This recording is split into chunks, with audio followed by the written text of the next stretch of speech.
तो दिन था 19 जून और मैं निकल पड़ा था और एक सोलो ट्रिप के लिए। एक ऐसी जगह जो सिर्फ एक हिल स्टेशन नहीं बल्कि UNESCO world heritage listed western Ghats का हिस्सा है, जहाँ पे है एशिया का सेकंड लार्जेस्ट वॉल्केनिक प्लेट्यू। तो चलिए मेरे साथ एक्सप्लोर करने महाराष्ट्र के दो सबसे खूबसूरत हिल स्टेशंस महाबलेश्वर और पंचगनी।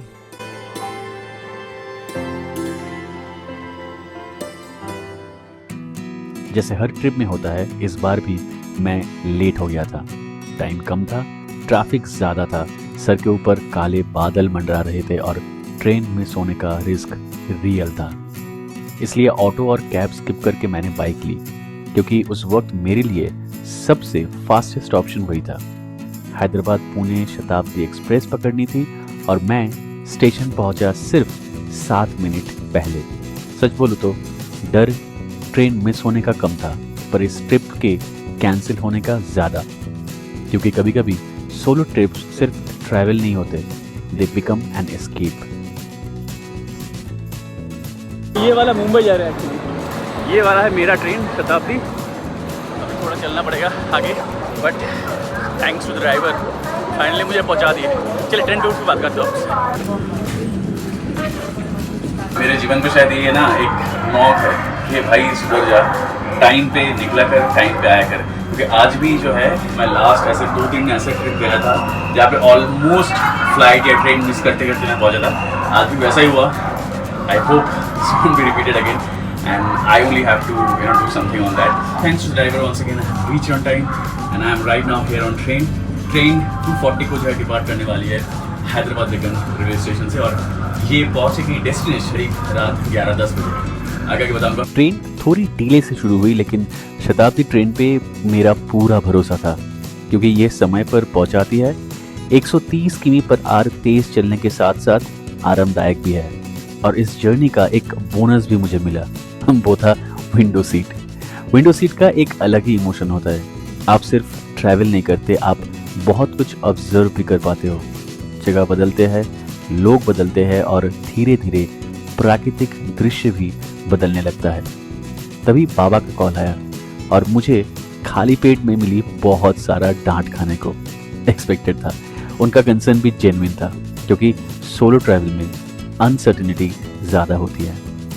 लिटरली ट्रेन पकड़ने के चक्कर में जो है मैं ना खाना ले पाया कुछ ठीक से, ना खा पाया कुछ, और अभी इधर पे जो है सीन कि डायरेक्ट स्नैक्स मिलेगा, और कोई भी स्टेशन में देख नहीं रहा हूँ क्या IRCTC ऐप से जहाँ पे कुछ खाना मिल रहा है, वो डायरेक्टली कलबुर्गी मतलब करीब 5:30-6 बज जाएगा। तो भूख बहुत लगा है, देखता हूँ नेक्स्ट विकाराबाद स्टेशन है, उधर उससे कुछ मिलता है तो ले लेंगे खाने के लिए। कुछ नहीं तो कम से कम कुछ अगर स्नैक्स मिल जाए वो भी चलेगा। शाम 4:30 बजे पहला स्नैक सर्व हुआ। ऑनेस्टली स्पीकिंग एक्सपेक्टेशन से बेहतर था, पर इन सब में से पिकाजी का kachori was the show stealer. By the way ये ट्रेन है 12026 पुणे शताब्दी एक्सप्रेस, और शताब्दी एक्सप्रेस में एक चीज़ व्हाट आई फेल्ट कि all the time they kept it very standard is the quality of the food, और जो फ्रीक्वेंसी में ये लोग फूड सर्व करते हैं वो आई थिंक कोई भी आप अगर पकड़ लो, राजधानी हो गया, तुरंत हो गया, सबसे अच्छा आई थिंक फिर भी अभी भी शताब्दी का है। I don't know why the other trains do not follow शताब्दी का जो पैटर्न है, शताब्दी का जो क्वालिटी ऑफ फूड है वो क्यों नहीं फॉलो करता है, I am not quite sure. But अगर आपको भी ये लगता है तो मुझे कमेंट्स में डेफिनेटली लिख के बताइएगा। पेट भर गया हुआ है। अभी नेक्स्ट जो है कलबुर्गी या फिर सोलापुर में जो है उधर पे अगर कुछ मिलता है खाना, उधर पे डिनर के लिए ले लेंगे, और शायद थोड़ा डिनर अर्ली कर लो, क्योंकि मुझे रात तक जब मैं पहुँचूँगा तब जो है बहुत देर हो जाएगा। मुझे पता भी नहीं कि बाहर पे कुछ मिलेगा कि नहीं, तो इधर भी कोशिश करूँगा कि डिनर करके एकदम ट्रेन से उतरूँ। ऑन द वे तंदूर नाम का भी एक स्टेशन देखा, जहाँ तंदूर अच्छा मिलता है कि पता नहीं, पर अगर वो इस ट्रेन पे मिल जाता तो फिर वाह भाई वाह, क्या ही कहना था। बाहर के प्यारे नज़ारे, ढेर सारे अलग अलग ट्रेन्स, और एक मूवी देखते देखते कब नींद लग चुका था पता भी नहीं चला।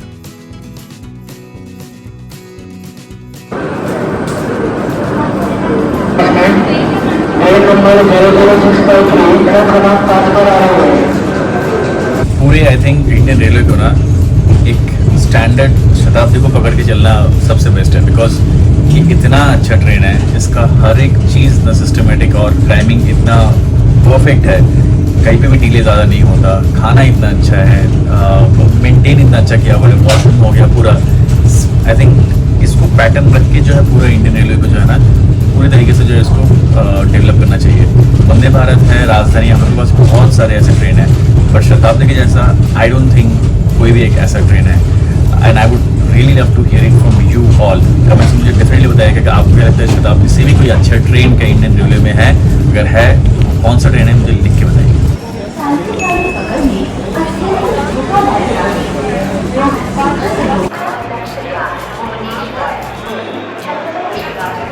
टाइम में स्टेशन पहुँच तो गए हैं, राइट टाइम में पहुँचे, एक्चुअली फुल टाइम पहुँचने वाले थे, बट देन ट्रेन स्टेशन से बाहर जो है दूसरे के लिए रुका था। देखूंगा कि पुणे स्टेशन से कुछ बस मिलता है कि नहीं पंचगनी, अगर नहीं मिलता है तो शायद स्टेशन में रुक जाऊँ या फिर वागड़ में जाके, यहाँ से एग्जिट है पुणे का, वागड़ में चले जाऊँ, उधर पे जाके बस स्टेशन में रुक जाऊँगा। डिसाइड नहीं करा, अभी थोड़ा देखना पड़ेगा मुझे भी, बाहर जाके देखता हूँ क्या सीन है। बारिश नहीं हो रहा है, ये एक अच्छी चीज़ है। अभी मेरा वो मतलब नहीं चलेगा सर, आपको नॉर्मली 1000 रुपीज़ तक आपको बेस्ट रूम मिल जाएगी। चाय भी मिले अच्छा, थोड़ा बस चाय अच्छा मिले उतना ही बस। जा रहा हूँ स्वार गेट से जो बेसिकली इकोनॉमिक होटल फिर उधर से जो है सुबह का बस पकड़ेंगे पंचगनी के लिए। तो भैया बोले कि होटल दिखा देंगे, देखते हैं क्या मिलता है नहीं। चलिए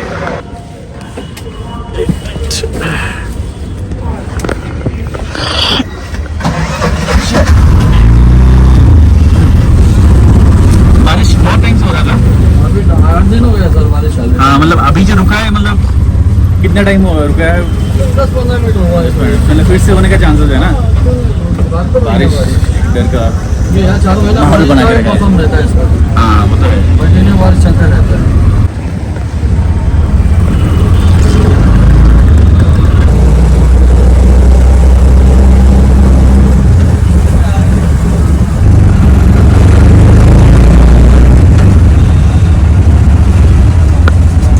तो अभी मैं जहाँ पे रुका हूँ वो वापस स्टेशन पे ही जो वेटिंग रूम है उधर पे, ये ऐसा कुछ है वेटिंग रूम, और ये एसी वेटिंग रूम है जहाँ पे 10 रुपये पर घंटे का हिसाब से जो है रिचार्ज यू।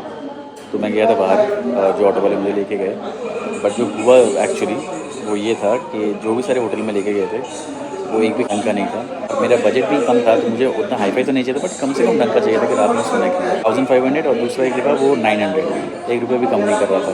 तो मुझे समझ में आ गया कि ऑटो वाले का कमीशन है, तो वो मैं चाह रहा था कि कैसे भी वो घुसा देंगे। तो मैंने कहा नहीं, मैं वापस ही जाऊँगा, देख लूँगा वेटिंग रूम में कुछ। तो वो बोल रहा था कि नहीं वेटिंग रूम में कुछ नहीं मिलेगा, बहुत भीड़ है, इतना ट्रेन लेट है सब, जो कि सही है, बट मैं फिर सोचा कि ठीक है I will give it a try, मतलब मुझे लेके चलो। जाने के टाइम में वही ऑटो वाला जो मुझे इतना हेल्प कर रहा था उसका मूड पूरा चेंज हो गया। वो बोला कि नहीं मैं 100 रुपये में आपको लेके आया होटल दिखाने के लिए, वापस छोड़ूंगा फिर 100 रुपये। मतलब ठीक है भाई, तुम मतलब 200 ना लो, कम से कम 150 रुपये में करा दो। तो नहीं सुना वो, चलो 200 रुपये मेरे उधर पे चूना लगा। तो इधर पे आके देखे कि एकदम खाली है और बहुत अच्छा कंफर्टेबल है इधर पे, तो मतलब मुझे ऐसा सोफा भी मिल गया, तो रात में इधर ही जो है गुजार दूंगा। एक आप लोगों के टिप्स है, अगर आप लोग चाहते हो कि रात में गुजारना चाहते हो कोई भी स्टेशन पे ना, वेटिंग रूम में देखो। अभी वेटिंग रूम का जो हाल है पहले से बहुत बेटर है। Indian railway actually spend a lot of money you know to give a better service to the people जो वेटिंग रूम में रहते हैं। बहुत चीप भी है, ऐसा चीप में तो आई थिंक कहीं पर दुनिया में भी नहीं मिलेगा आपको। और दूसरा एक चीज़ है कि आप इधर पे एक चीज़ है कि हाँ CCTV नहीं है, तो अपना जो भी सामान है वो जिम्मेदारी आपको लेना पड़ेगा, और वो तो कहीं भी वही है। ऐसा नहीं कि आपको आप छोड़ के चले जाओगे कहीं पे भी बाहर घूम के आओगे, कोई एक बार उसका ख्याल रखे, वैसा नहीं है। पर 10 रुपये में आपको क्या चाहिए घंटे के लिए, राइट? जहाँ पे बाहर मुझे 700 800 900 रुपये मिल रहा था, इधर पे वही मुझे 60 रुपीज़ में हो गया। बिकॉज अभी 12 बज रहा है, 6 बजे तक मैं निकल जाऊँगा बस पकड़ के पंचगनी जाने के लिए। हाँ, अभी इतना तक ब्लॉग आप देख ही रहे हो तो प्लीज़ लाइक भी कर दीजिए। 60% ऑफ द क्राउड जो मेरे वीडियो देखते हो पर अभी तक सब्सक्राइब नहीं करो मेरे चैनल को, please subscribe and share with maximum people. कल मैं पंचगनी पहुँचूँगा और फिर 2 दिन का ट्रिप रहेगा मोस्टली, और संडे इवनिंग तक मैं फिर वापस इधर पे आऊँगा। और मैंने ये भी डिसाइड कर लिया हो कि संडे में जब वापस इधर पे आऊँगा मैं यही वेटिंग रूम पे रह जाऊँगा, कोई भी होटल की मुझे ज़रूरत नहीं है। सुबह अर्ली मॉर्निंग 6 बजे फिर से ट्रेन रहेगा इसी स्टेशन से। सो भाई मेरे लिए सेट अनदर टिप्स, किसी को भी ब्लाइंडली विश्वास मत करो और अच्छे से बात कर लो। मेरा 200 रुपये का चूना लगा है, वो भी बहुत कम है, ठीक है, बट कहीं आपके साथ ऐसा ना हो कि वो बोले कि वो 500 रुपये 600 रुपये भी ले सकता है। जस्ट बिकॉज आपको कुछ चुनिंदा कुछ 2-3 ऐसे आपको होटल दिखाए बोल के, तो डोंट डू दैट। वो मुझे इनफैक्ट स्वारगेट जो बस स्टॉप है उधर तक भी लेके नहीं गया। मतलब it was just near by the station, hardly 1.5 kilometre होगा। 2 दिखाया मुझे, 3 नंबर दिखा रहा था, और एक मुझे देख के वो अच्छा नहीं लगा, बल्कि लॉज था। मतलब नहीं भाई, मुझे लेके चलो वापस, फिर उसका अलग ही any which way. I want talk about more, I just take rest now. 10 रुपये में ऐसे comfortable couch AC waiting hall में सिर्फ इंडिया जैसे देश में ही शायद मिल सकता है। Huge shout out to Indian railway for this. तो अभी रात के 3 बज रहे। मैं जो वेटिंग रूम में रुका था, उस वेटिंग रूम में जो भैया थे, वो उन्होंने मुझे बताया कि आप एक बार जो है स्वारगेट के लिए प्लान ना करके इधर पे सामने एक छोटा सा काउंटर है, उधर से भी बस जाता है, सरकारी बस, उधर पे एक बार देख लो। अगर वैसे है तो आपको स्वारगेट नहीं जाना। मैं तो बीच में ये भी सोच रहा कि वाकर चला जाऊँ, क्योंकि वो बड़ा बस स्टेशन है, उधर पे वेट कर लूँगा। बट वो है बहुत दूर, उसके लिए अलग खर्चा आएगा। And I want to keep it low budget. अभी देखते हो जाके, यहाँ पे देखिए आप, खाना वाना भी बहुत सारा मिल रहा है। तो मैं एक बार जाऊँगा वो काउंटर में जाके देखता हूँ कुछ बस इधर पे लेगा कि नहीं। ये जो एकदम स्टेशन के सामने ही है, आप लोग देख लो, राज्य मार्ग परिवहन महामंडल ऐसे कुछ है। तो उधर तो मेरा बात हो गया, इधर पे सुबह 6 बजे इधर से बस छूटेगा, तो प्रॉब्लम नहीं है मुझे फिर से स्वारगेट नहीं जाना है, वैसे ही बच जाएगा। बस स्टेशन से निकलूँगा, उधर पे आ जाऊँगा। तो बहुत सारे ऐसे जो बसेस है, इनमें से कोई एक बस शायद पंचगन लेके जाएगा, और एग्जैक्टली मैं जहाँ पे जा रहा हूँ, लिंगमाला वाटरफॉल के पास मेरा जो होटल है, स्टे है, उधर पे जाएगा। इधर पे आप देख सकते हो रात में ही बन रहा है, बहुत लोग इधर पे खा भी रहे हैं। अंदर मील फॉर नाइट, और एक फ्रेश ऑमलेट भी डाल दिया इधर पे। तो ये कुछ 90 रुपीज़ का हो गया, and I think pretty heavy. ये है पुणे स्टेशन का जो बस स्टेशन, जहाँ से मैं आऊँगा बस के लिए। ये इधर जहाँ पे मैंने खाया, और ये ऑपोजिट पे आपको जितने सारे दिख रहे हैं ना, ये पूरे कार जो है शटल है, जो मुंबई आपको लेके जाएंगे। तो रात में कोई भी प्रॉब्लम नहीं है, पूरा रात चलता है इतने सारे इधर पे शटल।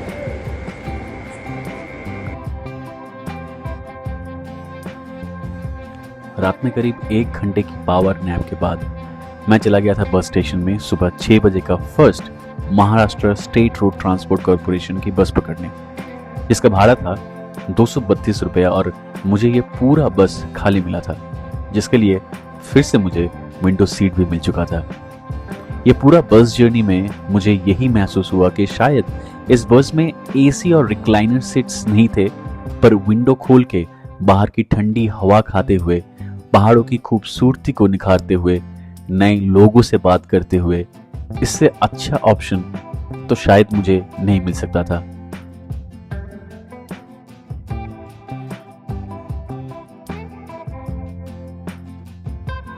बारिश कभी कभी हल्की सी फुहार बन के गिर रही थी, कभी अचानक तेज हो जाती, और कभी बादलों के पीछे छुप जाती, जैसे सुबह सुबह खेलने के मूड में हो।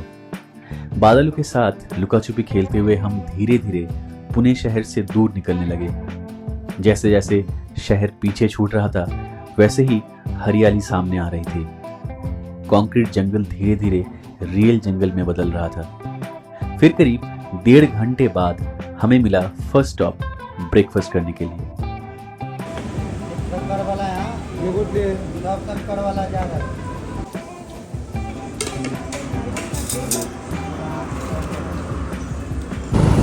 सो बस छूटी थी एग्जैक्टली एट 6 o'clock।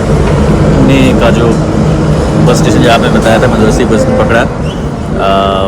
जो बस एक्चुअली स्वारगेट होके आती है, बट अगेन जैसे मैंने बताया था कि अगर आप चाहते हो तो पुणे से ही आप बस लो, तो आपको ज़्यादा फिर से ट्रैवल नहीं करना पड़ेगा। वेटिंग रूम में रुक जाओ, फिर अर्ली मॉर्निंग कोई भी बस पकड़ लो।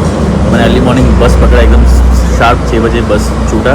अभी हम लोग इधर पे आए हुए हैं टिफ़िन के लिए, और ये बस है तो गवर्नमेंट बस, तो उतना खास भी कुछ आपको तामझाम नहीं मिलेगा अंदर, जैसे नॉर्मल पब्लिक बस होता है एकदम वैसे एक बस है। तो बस पूछ लेना होगा कि कौन सा पंचगनी महाबलेश्वर जा रहा है, बिकॉज हर एक बस वो नहीं जाता, कोई दादर जाता है, कोई मुंबई की तरफ जाता है, कोई सोलापुर जाता है, वो एक बार पूछ लेना पड़ेगा, बिकॉज पंचगनी जाने के लिए बस बहुत ज़्यादा एक्चुअली नहीं है अर्ली मॉर्निंग। तो अभी बस ये बड़ा पाव खाऊँगा, और फिर I think at a stretch पहुँच जाऊँगा। कुछ 4 साढ़े 4 घंटे लगना चाहिए इसमें, जो कि आप अगर वॉल्वो में जाओगे तो 3 घंटा लगता है, बट ठीक है, आप 232 रुपये में जो मिल रहा है, I think it's not bad, and specially in this whether I think it's always preferable go in a government बस। ज़रूरत नहीं है एसी बस की बिल्कुल ही, ये वेदर बहुत ही अच्छा है।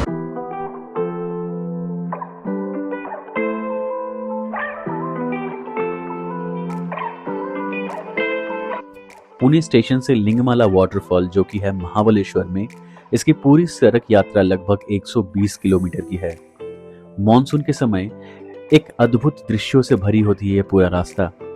NH48 से होते हुए वाई की वादियां, पंचगनी की घाटों, घने कोहरे, सदाबहार हरियाली और ऊंचे पहाड़ों से गिरते छोटे झरनों के लुभावने दृश्य इस सफर को और भी यादगार और अविस्मरणीय बनाते हैं।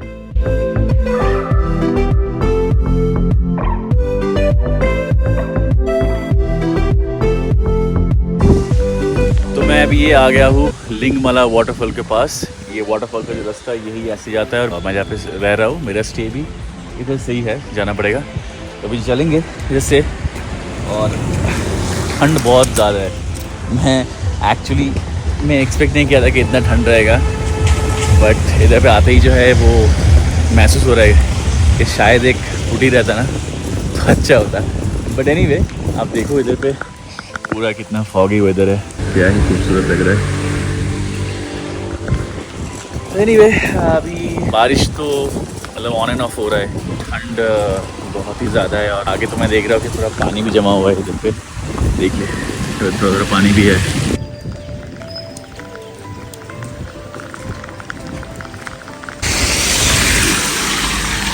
मैं बस बोल ही रहा था, देखिए बारिश शुरू भी हो गया, बस सामने ही है, बस 200 मीटर से जल्दी पहुँचता हूँ, दौड़ना पड़ेगा लग रहा है मुझे।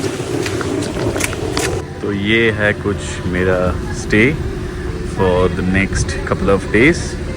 इधर पे एक छोटा सा स्विमिंग पूल है, but thing is and the best part is that surrounding. देखिए, मैं उधर से एक्चुअली आया था, तो बीच में मुझे एक कैब मिल गया, ओली कैब मुझे मिल गया। तो भैया ने मुझे बताया, उनका नाम था अंकुश, कि मैं ही छोड़ देता आपको, और उन्होंने बोला कि अगर आपको कुछ प्लान है साइट सीन करने का बताओ तो वही घुमा देंगे। और मैंने पूछा था चार्जेस के बारे में, बट उन्होंने बताया कि आप पहले डिसाइड करो कौन कौन जगह जाओगे, उसके हिसाब से बताओ। यूनियन का चार्जेस है तो अलग से हम लोग कुछ ज़्यादा नहीं लेंगे, जो है वही रहता है। तो मैं वो आपको बताऊंगा वो डिटेल्स बाद में, बट अभी प्रॉपर्टी के बारे में बता दूँ आपको। यहाँ पे एक छोटा सा स्ट्रीम जा रहा है, जो कि नदी का स्ट्रीम है कि नहीं मुझे डाउट है, बड़ा नाली का भी हो सकता है। Otherwise this place itself is very pretty. ये जब मैं घूम रहा था तब I got some mixed reviews, और मैं थोड़ा स्केप्टिकल था, बट आने के बाद लग रहा है कि ठीक ही है डिसीजन मेरा अभी तक। तो इलेक्ट्रिसिटी का थोड़ा इशू है बिकॉज वेदर ख़राब है। रूम मैं आपको दिखाऊंगा, उसके बाद आप खुद डिसाइड कर सकते हो कि आपको डीलक्स रूम चाहिए या फिर आप अकेले आ रहे हो तो आपको सिंगल रूम चाहिए कि नहीं। सिंगल रूम में एक्चुअली डबल बेड के लिए है, बट वो ग्राउंड फ्लोर में मैं आपको मैं दिखाता हूँ। But once again just look at this.